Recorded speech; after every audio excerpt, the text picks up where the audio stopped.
For Charter Review Ad Hoc Committee meeting. I'm Councilmember Gil Schussler, and I'm the Chair Review, Charter Review Ad Hoc Committee Chair. The meeting format is hybrid. Quorum is not physically present at the HART Administrative Offices, 1201 East 7th Avenue, Florida Conference Room. However, some of the other board members are participating via communication media technology. Wish to apologize. I got stuck in traffic myself. I still don't even know what the traffic jam was from. All I know is it took me 8 light cycles to get through one intersection. Anyway, please look at the screens of your devices. An image of the flag is displayed. If you're able, please join me in the Pledge of Allegiance. I pledge allegiance to the flag of the United States of America and to the republic for which it stands, one nation, under God, indivisible, with liberty and justice for all. Thank you. Danielle, just for the record, could you call roll, please? Yes, sir. Director Hartfield? Present. Director Mechanic? Here. Committee Chair Schisler? Here. Committee Member Williams? Okay. You still do not have a quorum, sir. We do not have a physical quorum here. However, we do have three of the members on board. Yes, sir. And I also wanted to mention for the record that we also have Director King, who is a non-voting member here in the room as well with us. Welcome, Director King. Thank you very much for attending. We will now accept public comment. No one has signed up to speak that I'm aware of. Is there anyone present in the audience who wish to speak for public comment today?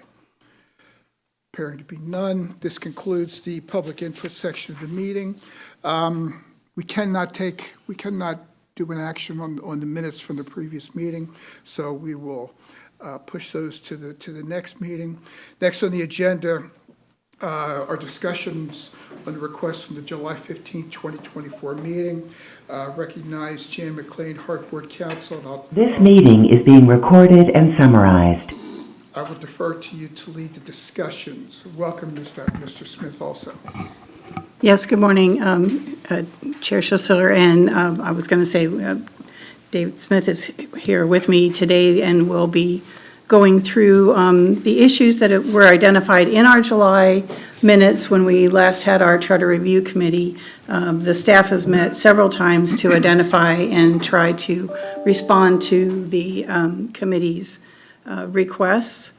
Some of the things that were discussed at the last committee was as far as identifying things that might be needed to be reviewed in the charter and or the policies were committee membership, funding, legal, operational issues, present general concepts for legal or operational changes, board makeup, board membership makeup, governance, refresher training, charter revisions, status quo with optimization, which was one of the scenarios that was identified in the FDOT governance and operational management report, size of the board, and aspirational and dedicated revenue. These are the list of items that were all discussed at our last committee, and staff and myself have, like I said, gone through to try to address those things. What I wanted to start with today, though, was to refresh the memory of the committee members and staff as to what the process is on actually revising the charter. So within the statutes, as we've discussed previously, are requirements as to what must be in the charter initially when the authority was convened. And there's a list in section 163, 567, 2 of items that need to be within the charter. And of course, are already contained in the charter at its convention originally and at its amendment and restatement in 1980. Some of those things are listed as far as the formula for representation and voting of the members based on population, but in no event, and this is the statutory language, shall the governor's appointees have less than 1 vote each. I'm sorry, did somebody? Okay. So that's one of the things that we would be discussing today. And The process would be, the issues would be taken up by, since we have an ad hoc committee, the ad hoc committee is looking at the issues for recommendation to the board for discussion at the full board. The board would then take up an issue as proposed to be revised, and the voting would be, you would need a majority of the members to approve the issues to be revised, and then they would have to go to a referendum to each of the governing councils of the members, with the exception of if the millage rate is changed, that would also require a referendum to be had on a ballot of general election to increase presumably the millage cap. So anything else other than the millage does not require a referendum. I just wanted to make that clear at the outset. So as we work through whatever issues the board finally decides that it might want to do, that would be the only thing that would require the ballot election. That's really what I had to propose. I know that as far as in the FDOT report, there were several scenarios, and we had discussed this at the last committee, where we would look at, I'm sorry, seem to be reverberating here, that we were looking at status quo with optimization. And with that, there was the identification of the issues as far as potential on the board size, some operational or governance issues that the committee was looking to discuss. And from their discussion and the review of the charter, what David and I did was, and everyone should have a copy at their place, and I don't want to apologize, we've been working length, but you didn't get this in advance. What we have is a working draft, a completely working draft. We thought it would be a good tool to go through the charter and identify those things within the charter that might be addressed as far as issues that have been raised by the committee members. Did we want to, Ms. Williams just entered the room as in attendance at the committee. Danielle, recognize Ms. Williams in attendance. Yes, sir, I have it noted. Thank Okay, you. great. So I thought maybe one of the things that we could do is work through the working draft as far as identifying some of the actual language that that the committee could consider, and also have the discussion at the board, because I know that the committee had wanted to have the full board make the decision on some of these issues. And this was just a tool for us to start that conversation. Understood. David also, because he's the math genius between us, which is, went through and looked at the formula for population, and I don't want to jump into that, but it is at the beginning of it. I just wanted to point out that in our working draft, should be on page 13 of the different scenarios of population and how that would result in the members on the board.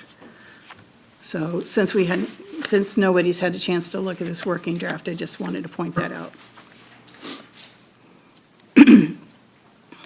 Would that be a process that you wanted to do, or was there more conversation that you would like to have before we kind of started with the draft?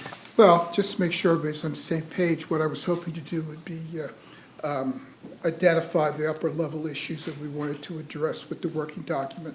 So to that point, we have potential tax or revenue generation concerns, and then the actual formula for the allocation of representation. Right. Now, is that a subset, is that a subheading of the overall number of directors, or do we do the directors first and then the allocation, or which comes first, the chicken or the egg on that one? Your Do you want to address that? recommendation. Essentially, what we've done is you do have to have a formula based on population. So we went through the analysis of the numbers, and if you turn to page 13, I'll just walk you through it. It's pretty straightforward. Okay. And as you may recall, there was a comment in the FDOT report about the size of the board.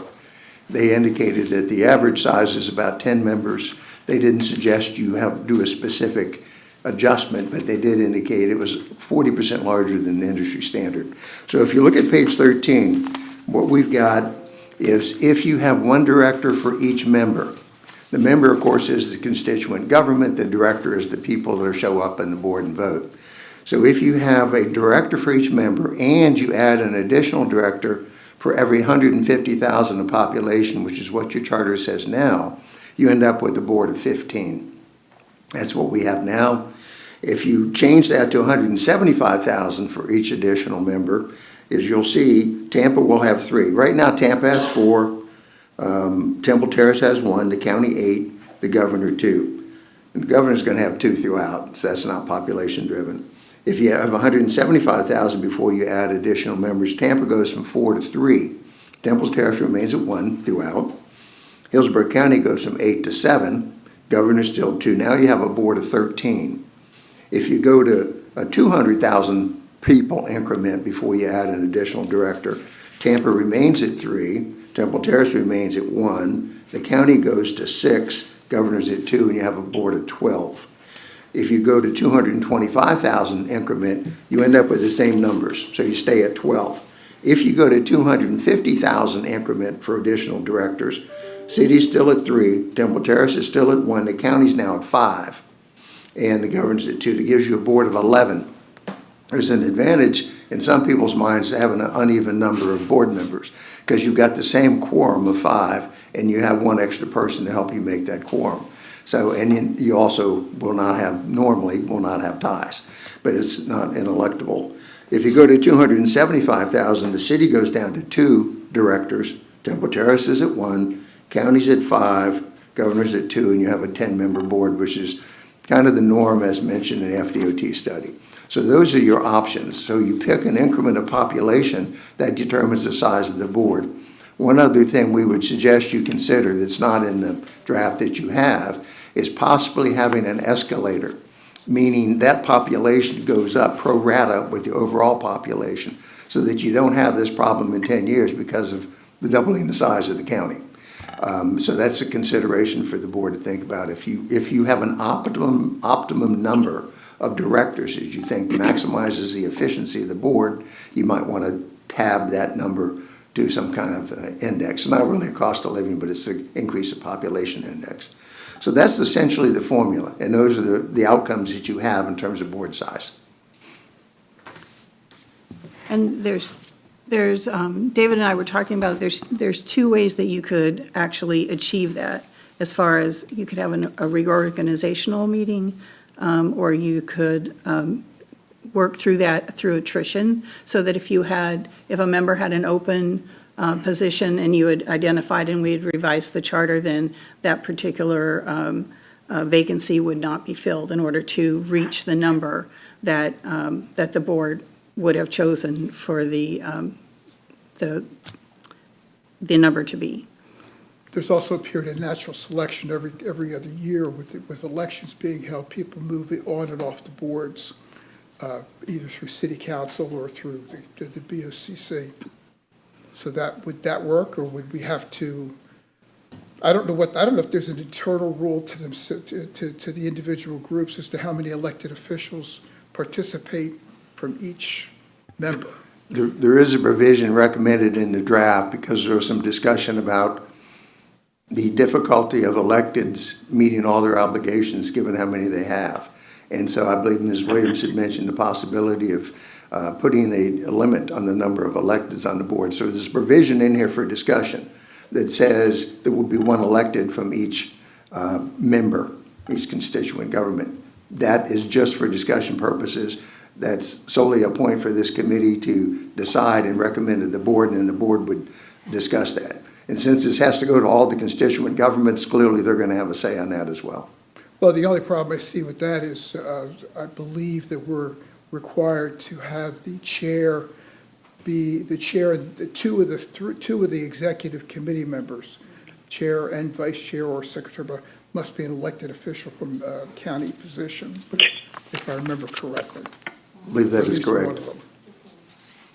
So that could. Yeah, put a- just one. What, it's one? Just one officer one needs to officer be a county. Okay, then the others could be either elected or not elected, okay, all right. Okay, that should be easy to accomplish, I would assume. So we have the issue of the number of board members. So your issues is what you were doing. You were identifying the issues that would be addressed that the committee had previously. I keep hearing somebody, is it? I'm sorry. Is there somebody who want to speak?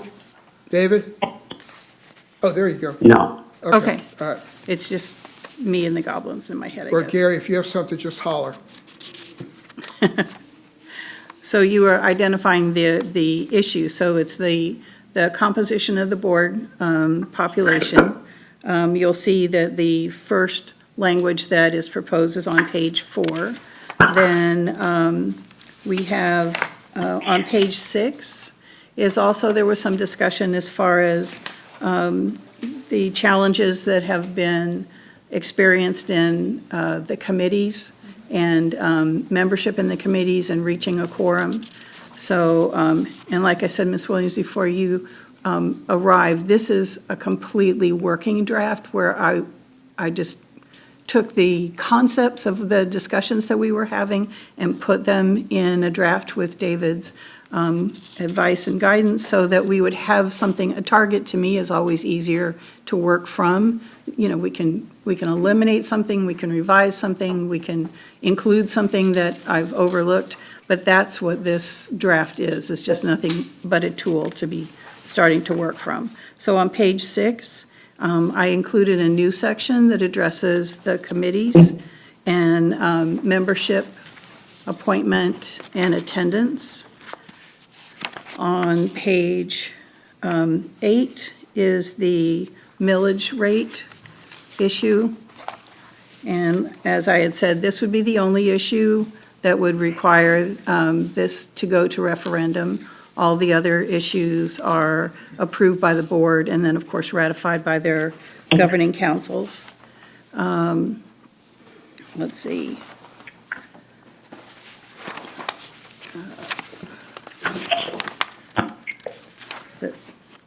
I'm sorry.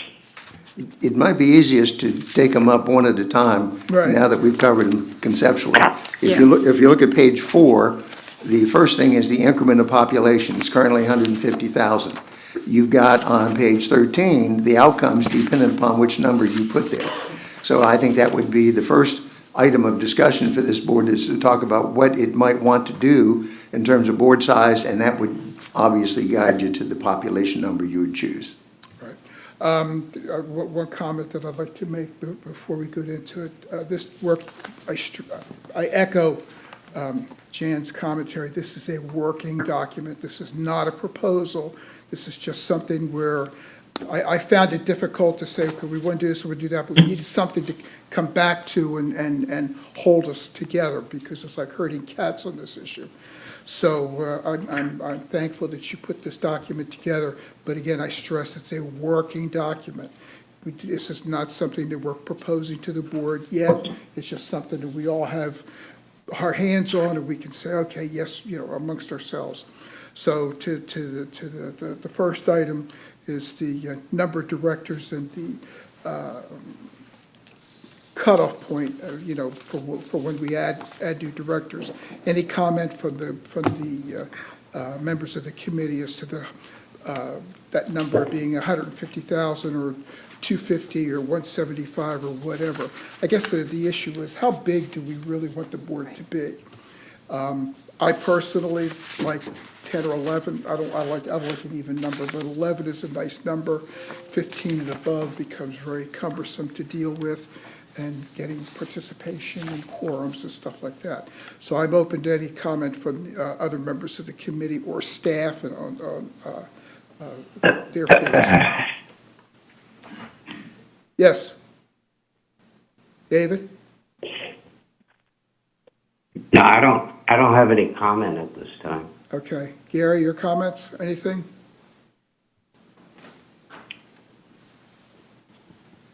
You're muted. No comment.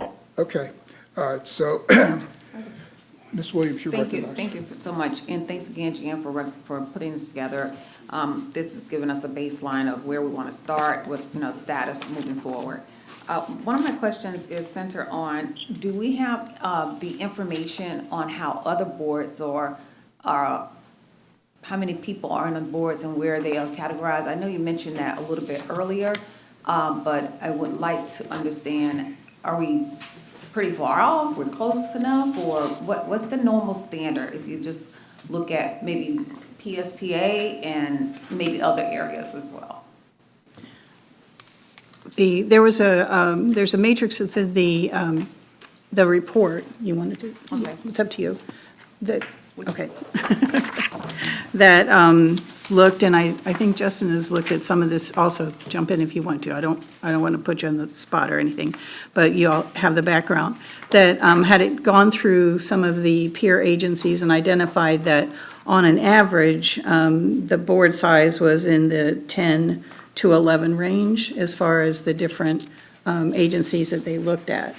So that was kind of what we were looking at as far as the different population steps, since we are at 15.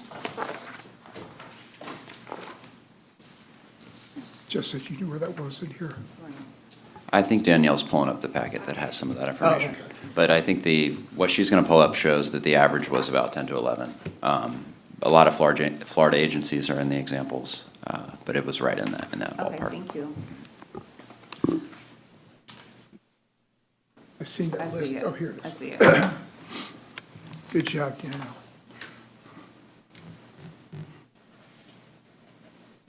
It is 2 pages, so.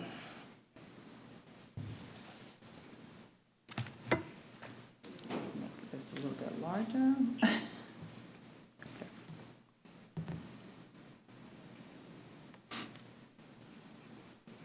But the local agencies are more towards the top right there. Okay. PST is 15.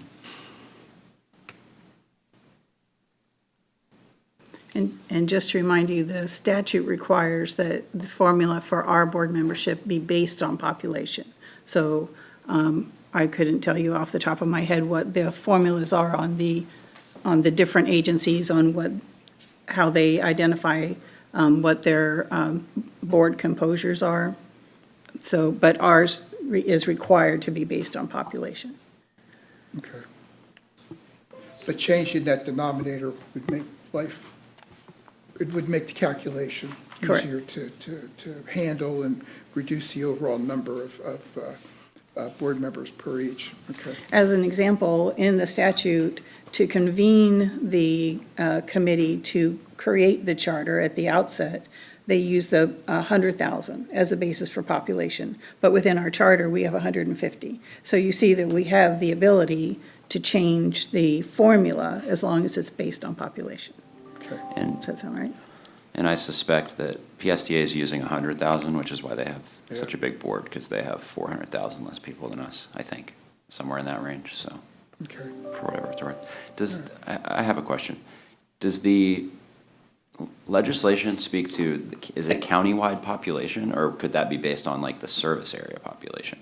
Is that specific to the entire county, based on the legislation? It doesn't specify, but the presumption would be, it would be the region governed by the creation of the regional authority. So it would be the county. Okay, thank you. Okay. Anybody want to offer a suggestion on the number? I like 11. Anybody else have any comment? My comment is, maybe start with, what does the population rate say? How many, is this the 150 or 175? Where are we based We're at on 150. 150? Currently, we're at 150. We are currently at the 150. It shows up on page 13. The very first line is the one we're operating under now, and it gives you the different scenarios dependent upon the population increment you choose.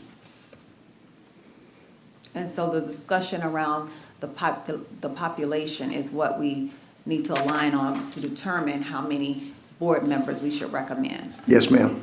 Thank you. I have a question. Yes, sir. You recognize Mr. Koenig? Does, I heard somebody say, while it has to be governed by population, you could have a provision in there which caps the increase? I mean, did somebody say that? And I want to understand how that would work, because it does appeal to me that the number of board members does not keep on fluctuating. So David, what's the story with the population increases, and can we cap it or what? David Smith here. I was the one who made that suggestion, and I was thinking that what you could do is create a index so that if you choose 11, you could inflate the number right now to get to 11 is 250,000. So you could tie that increment to a growth rate that parallels the growth rate in the county. It wouldn't be necessarily exactly accurate, but it would probably keep you at an 11 board for most of the foreseeable future. So it's almost like a cost of living index, but obviously you don't have the economic variables there, you just have the population variable. So you just make the increment, you tie that to the overall growth in the county, and the presumption is it should be pretty parallel. Do you feel as if that's a defensible mechanism, or could somebody, I mean, I realize anybody could argue anything, but I am a little gun shy about referenda getting attacked and then having the effort overturned. So do you think we are vulnerable to attack by adjusting that formula the way you describe it? In other words, can somebody say, well, you're doing something that you're not allowed to do under the legislation? Well, actually, you are allowed to do it under the legislation, but you could do alternatively, and it's a language issue, as you know, when crafting a document. The other alternative language provision would be to set the board at 11, set the increment at the appropriate increment, and just indicate that you'll make adjustments in the future to maintain the board at the size of 11. So you don't have to index the population, you just say what the controlling variable is, which is the size of the board, and it would be proportional. So I don't think there'd be an issue with people. You know, everybody can claim things no matter what when they're opposed to something. But I don't think it'd be an argument that would have a lot of merit that somehow there's been a disproportionate representation and people are being taxed without being represented. They will be represented. And if we did it in that manner, then we wouldn't have to go back and revise the charter, because then you would already have that escalator in there. It would. Yeah, I think what Jan is saying is that, and this is my suggestion, if you pick the board size, that you make it in the document so you don't have to constantly go back when you have to change that. You have to go change the population again because of the growth in the county or the growth in the city, et cetera, or annexations or who knows what.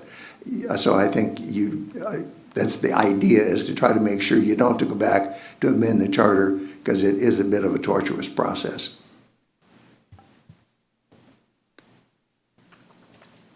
Anything else, David? So that would involve making the change you're describing then?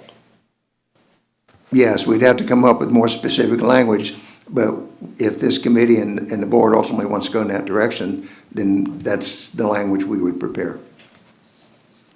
Okay.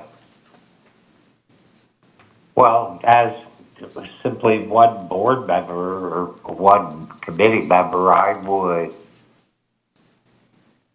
advance the idea that 11 is probably the ideal number.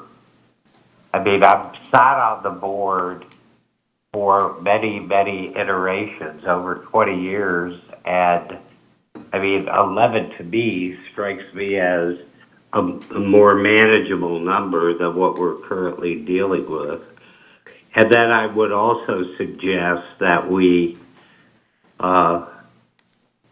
add the language so that it can be adjusted, so that we're not constantly dealing with an increase in the number of board members as the population increases. Sounds good. I agree as well. So Yes. do we need a motion?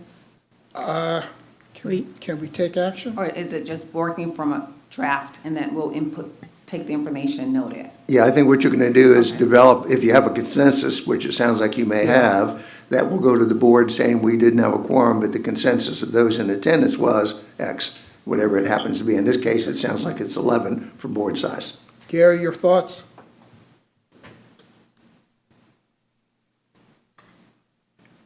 I agree with the conversation. Okay. I think we move forward as follows.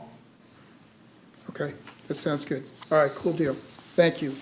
What, Mr. Drainville? Yes, I just want to, so staying under the umbrella of board governance, and referring back to the FDOT study, there was a few other things that they said we could actually benefit from, and that would be, do we want to establish minimum qualifications for the board members, specific board members, and then formally define the process for the board interactions with the CEO. These were bullet points that came out of the FDOT study. I didn't know if the committee wanted to address them. Those are addressed in the draft too, so, but, because that is in the FDOT report. If we go through them seriatim, I think you'll see that, and then we can go back and if we missed anything, we can catch it up. But I think there's a consensus about 11. Yes. If you look on page 4, there's also a insert that says, each member shall appoint only one elected public official as a director. The member shall also consider qualifications such as any relevant subject matter expertise of a proposed director that would assist the authority to accomplish its obligations and directives and goals. The total number of directors shall be blank. I think we're talking about 11 there. But this is the point that the CEO is making, that there was discussion in the FDOT study about having some subject matter expertise as a factor to be analyzed in creating your board. So that you have people that are sincerely interested in what public transit's about and have some knowledge about what public transit's about. And the reason that I took this approach, and like I said, still a working document, the reason I took this approach is because as I worked through the language to put something specific as may eliminate the possibility of a board member being appointed that might not have the specific expertise if we had it in the charter. So I tried to keep it flexible, that kind of expertise should be sought, encouraged, but not required in case you might not have the number of board members that you are trying to achieve. So that's why it's got a little softer language in here. Of course, it's up for the committee and the board to make that determination, but that was to address that issue. I'm comfortable with that. Does that fill your concerns on that? Okay. All right, go ahead, Jim. We can continue. Okay, I think that completes that page. The next item would be on page 6. And this is a new section to address some of the concerns that were raised with regard to the committees and participation on the committees. So as you can see here, and I'm reluctant to do this, but I'll just read it out. So the chair still has the authority, as it does now. The chair of the board of directors may create standing or ad hoc committees. I apologize. The chair has the authority to appoint directors to a committee. Each committee shall have no less than 3 members and 2 alternates to ensure a quorum for the committee meetings. Hopefully that will provide us the base that you would always have a quorum and participation in your committee meetings. Each director shall serve at least 1 term on a standing committee. That might be a lightning rod issue, but I just put that out there so that every director participates in a committee at some point during its term. And the members of the committee shall select a chair and vice chair of the committee, which is what we do now. But that was a proposal to try to address participation in the committees and make sure that we have the quorum. It wasn't in the report from FDOT, it came from the conversation of this committee. Well, I support, Chair, I support the recommendation. I do, I also want to, but I also want to make a note that if someone has the expertise and they can't go on a committee, I mean, how are we going to handle that aspect? Well, and that's why it's not necessarily a recommendation, it's just a concept for the committee to take that consideration. I mean, what I heard was that, to put it bluntly, we didn't have the participation in the committees necessarily from all of the directors, and that some of the conversation was that we needed a mechanism to get that participation.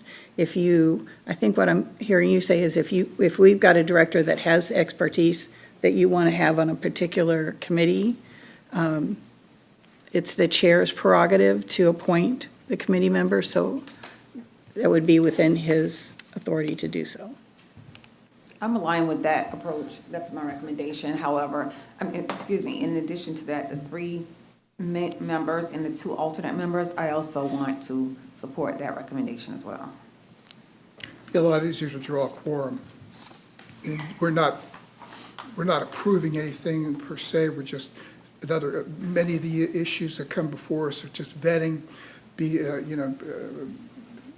flushing out the details so that the full board has everything they can to yay or nay on the particular issue. So I support that also. Go ahead, Jan. There's, okay, yeah, that's all the concepts in that one. Was there any other conversation on that one, or shall we move forward? Yes, absolutely. I'd like to go back briefly, if I can, to page 4. I want to make sure we focused on one of the provisions in there. It says each member shall appoint only 1 electeds. Oh, yeah. That could be also a controversial issue. The thought behind that was because electeds are so busy, it would be beneficial to not have so many electeds on the committee. However, politics being what it is, this could be not favorably received by the members who have to vote on this change to the charter. So I just want to make sure you focused on that before we go to any kind of a consensus that goes to the board. There will be more discussion at the board, obviously, but I just didn't want you to be surprised if that comes up at the board and there's maybe some rancor on the behalf of some board members on that issue. So bear in mind, it says only 1 member. So want to make sure you're comfortable with that, or something else, because that could be an issue. Well, to me, it's like walking on a frozen pond, okay? You go so far, and all of a sudden you hear that crack, and everybody knows what that crack is. Is it a hill to die on? I don't believe so. If it jeopardizes the entirety of the changes, I don't believe it is. To your point, the politics being as it is, yeah, that's something that has to be dealt with. It has to be taken into consideration. So, I don't know, make it 2. Maybe, I don't know what's going to be palatable for the individual organizations. I mean, we have VOCC, I think is, 5 right now? 4 or 5, and City Council, I believe is 2, or City of Tampa is 2 elected officials. So I don't. Well, you could take the position that the 1 is for discussion purposes only. It's not a firm commitment. You're going to get input from the board, because you are going to have, what do we have, 7 Hillsborough County members on the board? Yeah. So you're going to get input from the board. So this maybe my suggestion to the committee would be, obviously, you're not drawing a fine or hard line in the sand. Right. You make any recommendation for consideration, and we go ahead and move forward with that, knowing there's going to be discussion on that issue. Maybe we take the number out and put a reduced number of elected officials over the current status. That's perhaps a very wise decision. Yeah, because otherwise, we don't need people digging in their heels, and then we lose sight of what we're trying to accomplish overall. I don't know, what's, We can put a blank in there and clearly indicate, since you're not taking action anyway. Yeah. What you're saying is we'd like the board to consider this and fill that number in. put some type of limitation, potential limitation on the number of elected officials that would be on the board. Correct. David, what's your thoughts? Well, is there a way we could put this where, well, I don't know. I haven't, my thoughts haven't been crystallized yet. Okay. We'll think about it. Gary, you got any comments? I agree with the line of reasoning. We leave it open and allow the board to kind of define it, the full board. Yeah, I can live with that. Ms. Williams? I agree. Okay, let's leave it as a blank right now. At least we've raised the question as to, do we have too many, not enough? You know, what's, again, we're just coming back with recommendations for the board. Okay. Okay. All right. So moving on, we finished page 8. Well, this is the millage rate. I didn't even attempt a number on this, but this would be in Section 2, Special Regional Taxation, and of course, we have a cap right now of the half. I don't know if this is a good time. Did you want to speak to the financial results, or how did you want to meld that in as far as addressing? If you get your, So we could probably go to the next item, and I can review the information that the committee has seen over the last year, and that can inform this particular item. Okay. please. So if, Danielle, if you could pull up the presentation. Please, thanks. And I'll make this, I'll probably just run through the whole thing. It won't take long. It's it's everything that you've seen, so. But it can. If I may, Chair, this Sure. is just information that this committee has seen, and it's informational purposes on different scenarios. It's not HART proposing anything, any specific No, increase in understood, that. understood. We've seen these numbers time and time again, but just so that everybody's on the same page when we're talking about this, what the potentials are. Sure. So Justin Willits, Director of Planning and Scheduling, for the record. And again, I'll be brief. We've already touched on the FDOT study recommendations, and several of those elements have already been incorporated into this rough draft. This is just some background information on developing cost allocation plans, optimizing federal funding, looking at FDOT grant requirements as it relates to our major TDP update. Next slide. This is just a breakdown of our funding sources. The blue indicates local funding per capita in our service area, countywide. The orange is state funding, and then the gray is federal funding, and compared to various numbers of peers that were included in the FDOT study. Next slide. Here's a rough breakdown. About 57% is local funding, 16.7% is generated from fares, about 10% from the state, and 17% from the federal. And just to note, we use 2019 on this because when we get into 2020 and 2021, a lot of the federal COVID funds and that sort of thing inflates the federal number. So this is more like the baseline, which is why we use 2019. Next slide. This is the ad valorem, our total funding breakdown based on last year's ad valorem of $72.8 million. And you can see the other sources there as well. In orange, fare revenue, advertising, interest, and then THS is shown as well. Next slide. This was just an effort we endeavored on last year to get some more revenue from alternative sources as directed by the board. We're still coordinating with the city of Tampa in their CRA budgeting process. Actually, my planning team has a meeting with them this week to review our requests. It was over $1 million through 7 different CRAs throughout the city. So I'll be reporting on that in the future. Next slide. There are the various CRA locations. Looks like there's about 9. Next slide. And then this was a question that was posed by the committee a while back. So how much of the HART ad valorem is generated by each municipality and unincorporated? As you can see, the majority of our ad valorem funding comes from unincorporated county. Then the city of Tampa, so 46 million unincorporated, 28 million from the city of Tampa, and then 1.5 million from Councilman Schisler's city. Next slide. And then the financial scenarios here. This basically, on the left, you'll see what percentage of countywide property taxes are actually dedicated to HART. Our half mil is on the left there, and then the remaining taxes are shown in orange. Just to give you a sense of scale, it's less than 3% of property taxes are dedicated to the Hillsborough Transit Authority. On the right is a order of magnitude, what would an increase in millage generate? The baseline is there at the lower end of half a mil at 76 million.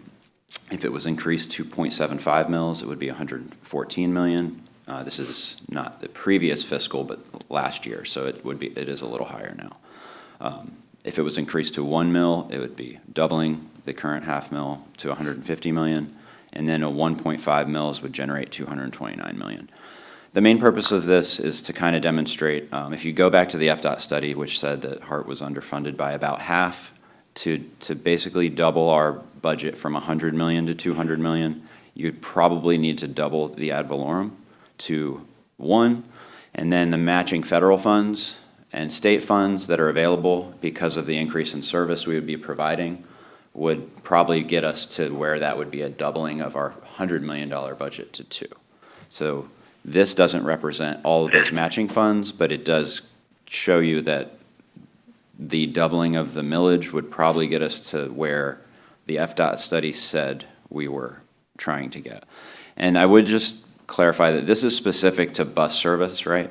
This isn't trying to say that we could deliver a huge amount of capital projects of any type, whether it's bus rapid transit or fixed rail. This is just simply the needs of the bus agency. And I think that's what the FDOT study really said, right? For our bus needs in this county, that's probably the level of magnitude that would be needed. So that's what that chart is trying to demonstrate in some ways. Next slide. And then this is the impact for what those millage changes could generate based on the average home price and what it would cost taxpayers. And I will happily answer those questions offline. I don't want to elaborate on this one. It's a little too nuanced. So next slide. And then this, based on the work of InfraStrategies on potential funding sources, this is a long, short list of potential funding and financial options that you all have seen before, but I did want to restate as directed. So. And then legal has taken care of that one for us, and that's all I have. Thanks. Okay. Thank you, Justin. Any questions? I do. Ms. Williams? Do we start with what the need, based on the population and all things considered, where do we need to be in order to manage an organization of this type? As far as Well, funding. I would say, depending on inflation rates, where we come in, ad valorem isn't guaranteed every year. And I can tell you that our original proposed budget, we came in at 8% and actually came in at 6%. We thought we were being conservative, so we really don't know what the specific amount is. I can say to get us to pre-COVID levels, between 22 million and another 25 million annually in operating to get us to that pre-COVID service. And I've had these conversations with board members, you know, is it a long-term solution? know if it's gonna be status quo, or we don't know where it's coming in from. But depending on how we leverage the ad valorem. So if we had utilized, say, 50%, or a specific percentage of the ad valorem to match federal money, then we could double the money. So if we went to the state and said, we have 25 million, there might be funding opportunities for them to match the 25 million, which gets us to 50 million. So it's not a formula set in stone when it comes to the ad valorem. Thank you for explaining that. So as I think through that response, that's specific to the ad valorem. Look, what is our funding, or what do we need to be at? Maybe ask the question differently, is not that it will all come from ad valorem, but how do we manage our underrun? So if we had everything we needed, what would that dollar amount be? And I don't need that information, I'm just asking a question. Yeah, and I wouldn't know the specific amount. I know that we have a percentage of federal grants, state grants, but that limits us because we don't have the match in a lot of cases. And this is where the ad valorem or local contributions could help us leverage more money for the federal and state grants. So there's not really a specific number that I can give you. If I could offer how I look at it when I'm reviewing it, excuse me, we have status quo, we have pre-COVID, and we have pre-mission max. Those are three, either stay the way we are, and then we'll just rock along as we are now, and every year try to make sure that we make our number, and we're barely marginal with the unions and so forth. We want to get back to pre-COVID, it's going to take $25 million, and that's just capital investment, just to get where we need to be as far as rolling stock and keeping that current, getting the heavy maintenance facility completed regardless. That's always going to be an underlying issue. That's going to take $25 million to accomplish. And to get back to pre-mission max, I don't even know if we have a number for that, do we? 50 million? Yeah, it's Ultimately? about 20% over the pre-COVID. Okay. But the question is, how do we get there infrastructure-wise?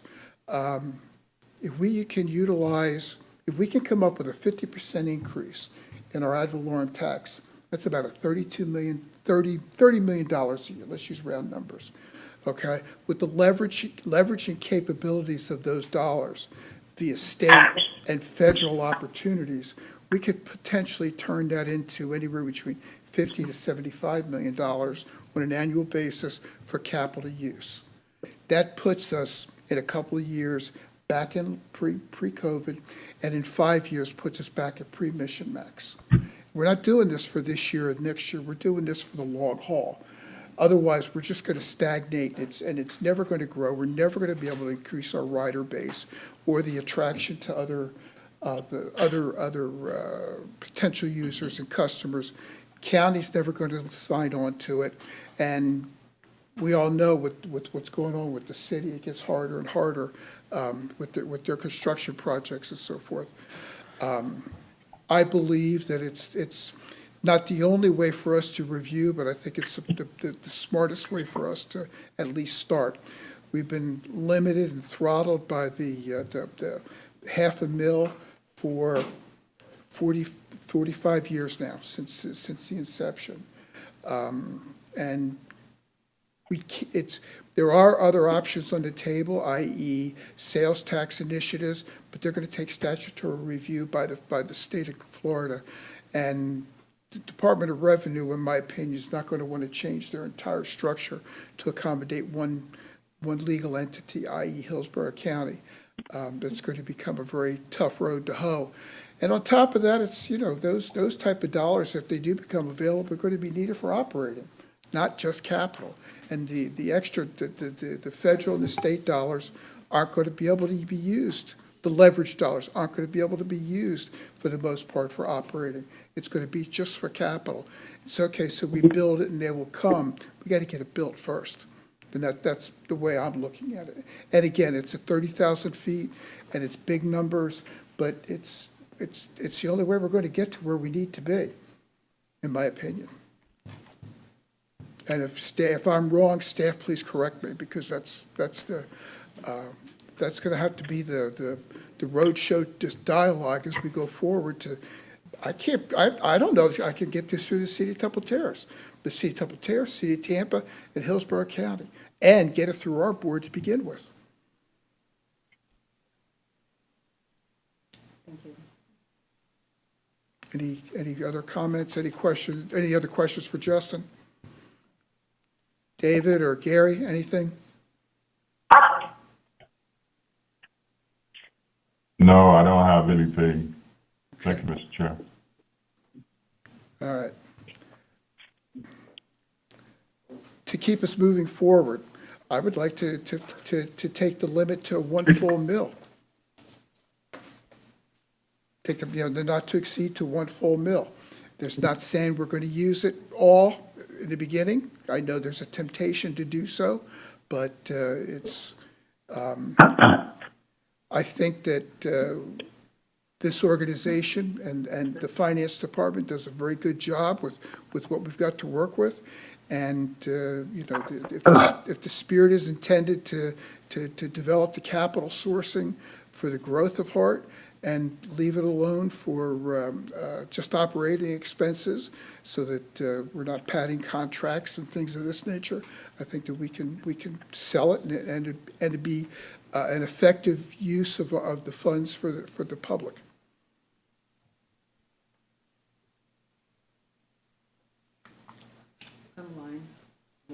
I'm aligned to move forward with 1 mil. Okay. Gary, 1 mil?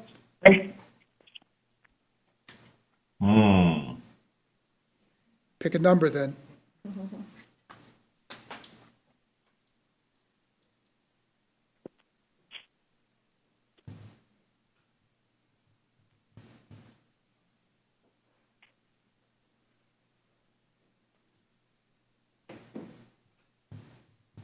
David, your comments? Oh, I don't know. The 1 mil, is that what is supposedly bring us to pre-COVID levels? 1 Is that mil. the earmark words? Well, 1 mil would be an additional theoretically $70 million in ad valorem taxes. And then everything gets leveraged beyond that for capital. I'm just picking 1 mil so that we don't have to keep doing this every 5 years or something. I don't know.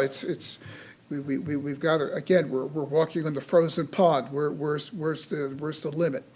I think 1 mil sets us up for the future. I'm not talking about now. I'm talking about 10, 15, 20 years from now. What's going to be coming down the pike? We're all, most of, I know I'll be long gone, but most of us will also be long gone, including administration. So we have to plan for the future, and I believe that helps do that.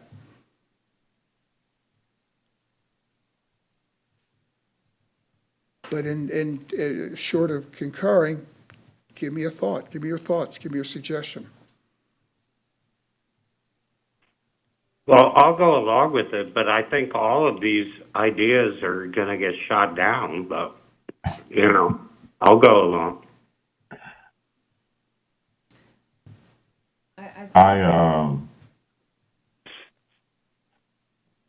I like the aspect of long-range planning. My concern is that I would like to include something that speaks to if we increase the millage rate, having some type of plan to work to decrease it back to where it is by identifying other sources of funding.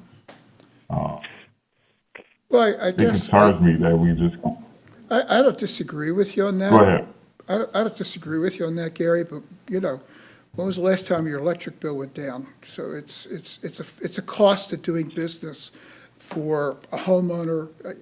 I don't mean to sound cavalier about it, but I mean, it's like everything else. It costs money to operate this organization, and it's not getting any cheaper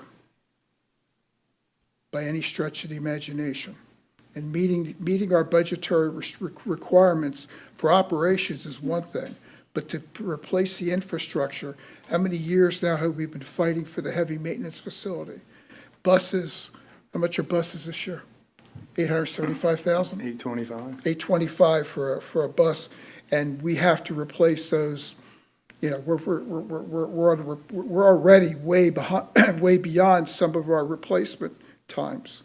So I don't mean to belabor the point just on you, or I agree with David, it's gonna be a tough haul to get any of this passed through the entire board. But if we don't do it, nobody's gonna do it. If it doesn't start now, it's never gonna start until it becomes an emergency. So that's just my It's an thoughts. emergency now. Well, then we need to I lead agree with and you. act. It's an emergency now.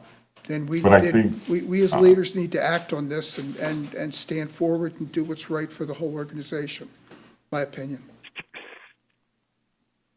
No, I agree. I think we act in accordance to provide governance and support for the organization, but I think for the community as a whole, I'm impacted, you're impacted, we're all impacted, families are impacted. There's 1.4, 1.5 million individuals in the county. And as we continue to increase these millage rates, affordability is further put out of the reach of our educators, of our first responders, of our healthcare workers. Because we got increases in insurance, we got increases in property taxes and so forth. So affordability becomes a real issue in Hillsborough County. I'd like to see us have some type of discussion on if we increase taxes, or increase the millage rate, how do we get back to this millage rate? There has to be a workable solution that doesn't just wholesale say, well, we increase it to 1 for the next 5 to 10 years. That has merit, but at the same time, you know, do we keep increasing property taxes into infinity? It just doesn't, the math doesn't make sense for me. There has to be another way that maybe includes us working to reduce this millage rate, even if we do increase it to 1, to work to increase it, or to decrease it over a certain amount of years. There has to be other funding resources out there to help us support the costs of doing business for the organization.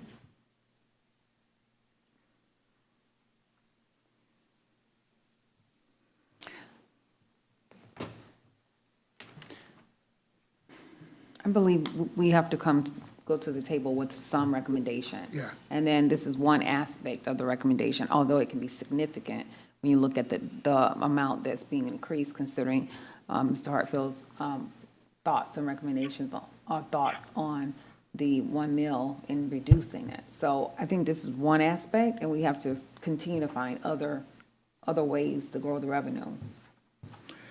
Yeah, no, I agree, and that's not, and by modifying the limit within the charter to whatever would not preclude the continuation of looking for alternate revenue sources.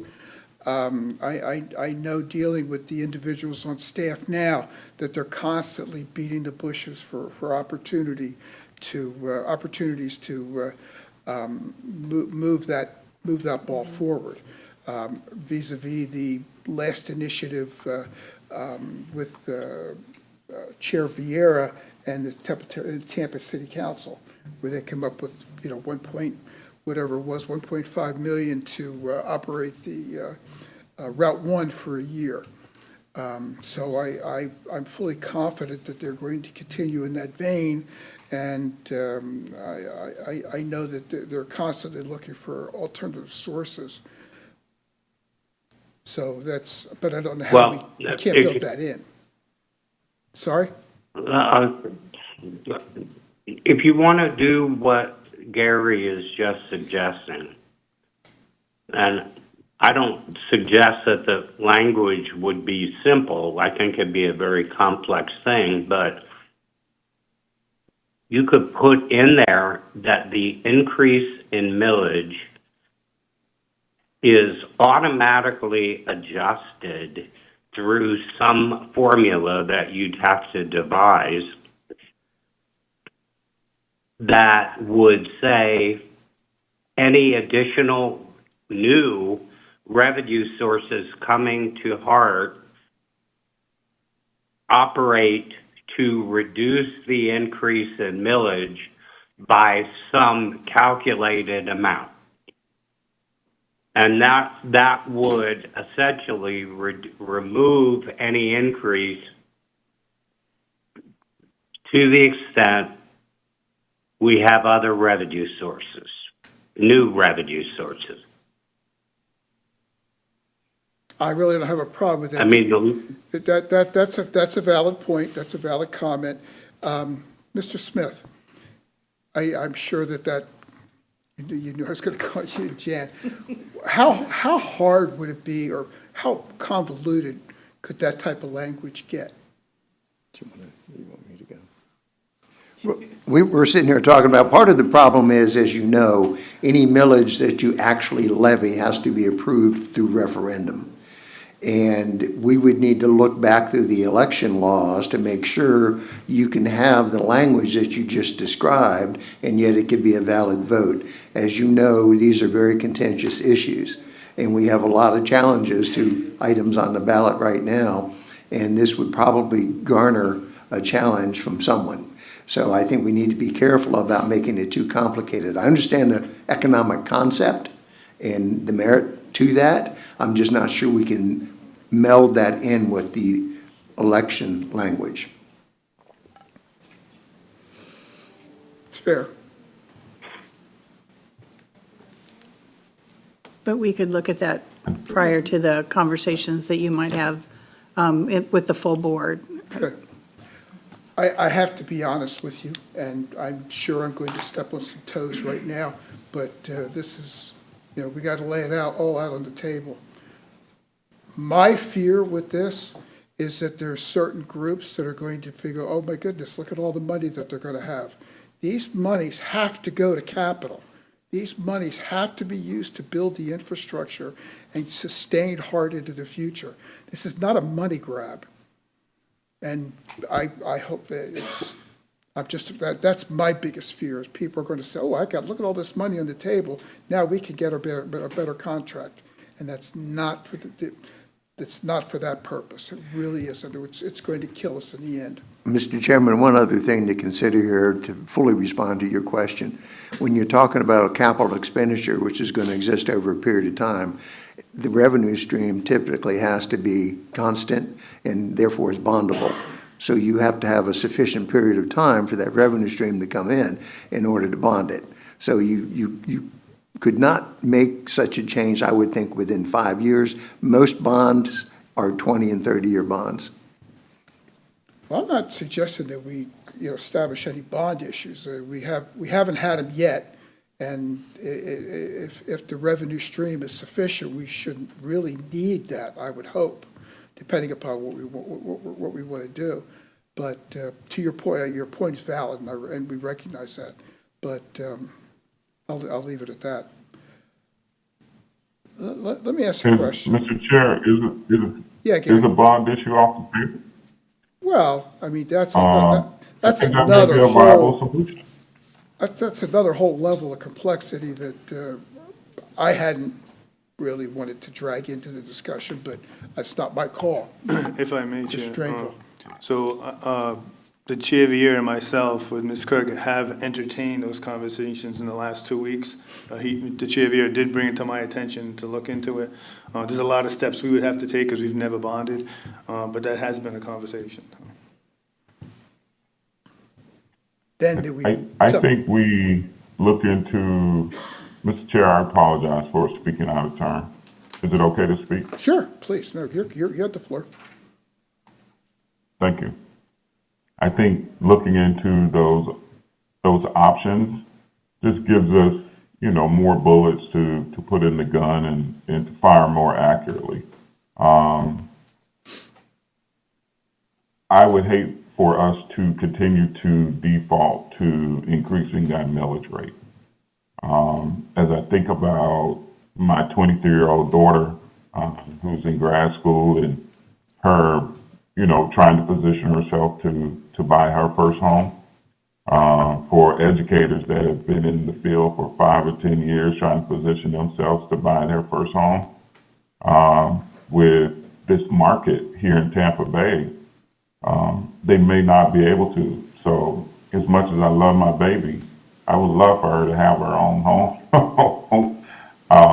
So she may have to live in Polk County to work in Hillsborough County or Pasco County to work in Hillsborough. So I think as we plan for the organization, we also have to be conscientious about planning for the community as a whole for the next 10 or 15 years. Property taxes are a serious concern, but even more so property insurance. So as we look at and entertain seriously affordability here in the Tampa Bay market, we have to keep those two variables in consideration. I won't belabor the point, but I think we have to look at our options. The only follow-up comment that I have is that when we start bonding, that revenue source has to be almost guaranteed. So that would cast anything that we did in stone to fund the bonds, and so that you could bond that into the future. That's my only comment I'll make on that. Ms. McLean, I'm sorry, Ms. McLean, then Mr. King. Oh, I'm sorry, Mr. King. I just wanted to refresh the chair's memory. It's 10:33 right now, and we have the other committee. So if this is the last item on the draft working tool, we can obviously leave it empty, of course, for board consideration and further discussion. And I certainly don't want to curtail the conversation. I just That's fine. That'll be an all-day affair anywhere. Mr. King? As a ex officio member of this committee, I hope I can offer the following comments. Having worked in the industrial revenue bond field for a period of time, I can confirm exactly what Chairman Schisler just stated, that you would need a dedicated funding source committed to repaying that bond issuance for the duration of the issuance, and that bond issuance would probably have to come from the county. So basically, it's there's some fairly significant hoops you'd have to jump through. Yeah, it would be. But it's under certain circumstances, it would make sense, but it would just depend. Agreed. Anyway, that's all. Okay. Ms. Williams, any comments? No other comment. Okay. All right, so we could, I hate to leave it blank because we're no better off than when we walked in the room. How about this? Let's put one bill in there for discussion purposes only, so that no matter what we do, it's going to generate lively discussion for the entire day. So unless the other members of the committee are firmly against it, let's put in one bill for discussion, and then that will give the legal beagles an opportunity to look and see the language that we had discussed as far as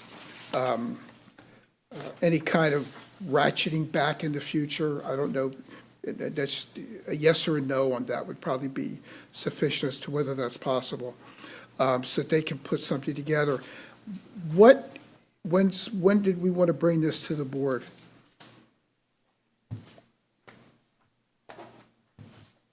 November, December? The committees.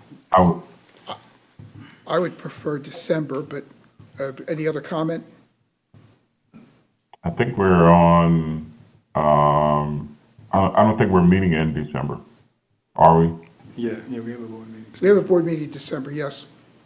we have committee meetings in November, so you would have another committee meeting if you wanted. I'd like to have one more committee meeting on this to give legal a chance to redo this, okay, for any changes we just talked about, and then give us a chance to digest it, and then come back and meet in November committee meetings. Should be relatively brief, and a final flushing, and then go to the board with it in the December meeting. That would be my preference. And that way, we could put together at least what my portion of a dog and pony show could be to help sell it to the rest of the board. Okay. Anybody disagree with that? Um, Um, David? I agree. Gary agrees. David, do you agree?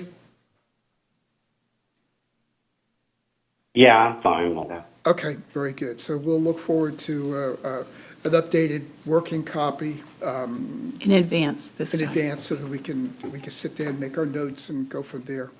Thank you, guys. I know this is like, you know, well, I want this and I want that. But it's very difficult, but thank you for the working document because it helps us pull it all together for this purpose.